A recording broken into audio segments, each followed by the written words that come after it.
শেখ হাসিনা প্রধানমন্ত্রীর পদ ছেড়ে দেশ ত্যাগের পর বাংলাদেশে গঠন করা হয়েছে অন্তর্বর্তীকালীন সরকার। পরিবর্তনের হাওয়া এখন পুরো দেশ জুড়ে। প্রতিটি ক্ষেত্রে পুরনোদের সরিয়ে নতুনদের দায়িত্ব দেওয়া হচ্ছে। বাংলাদেশ ক্রিকেট বোর্ডের সভাপতি নাজমুল হাসান পাপন রাজি পদত্যাগ করতে। তার জায়গায় নতুন কেউ দায়িত্বে আসবেন।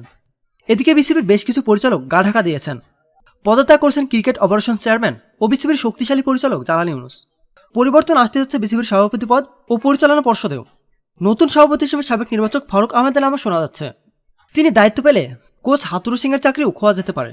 বিষয়টি নিয়ে লাহোরের সংবাদ মাধ্যমের মুখোমুখি হয়ে লঙ্কান কোচ জানান, তিনি চাকরি যাওয়া নিয়ে মোটেও ভাবছেন না। হাতুরু সিংয়ে বলেন, বিসিবিতে কি হচ্ছে তা নিয়ে আমার কোনো ধারণা নেই। যতদিন চুক্তি আছে আমি দায়িত্ব পালন করতে মুখিয়ে আছি। বোর্ড বদলে গেলে যদি পরিবর্তন চাই, আমার তাতে কোনো সমস্যা নেই। তারা আমাকে দায়িত্ব চালিয়ে যেতে বললে, তারা খুশি থাকলে আমি আনন্দের সঙ্গে দায়িত্ব চালিয়ে যেতে চাই। 2025 সালের ফেব্রুয়ারি পর্যন্ত চুক্তি রয়েছে চান্দিকা হাতুরু সিংয়ের সঙ্গে। তবে বিসিবিতে হাতুরুর ভবিষ্যৎ ধোঁয়াশার মধ্যে আটকে গেছে। পরিবর্তনের হাওয়া শেষ পর্যন্ত কোচের গায়েও লাগবে, তা অনেকটা অনুমেয়।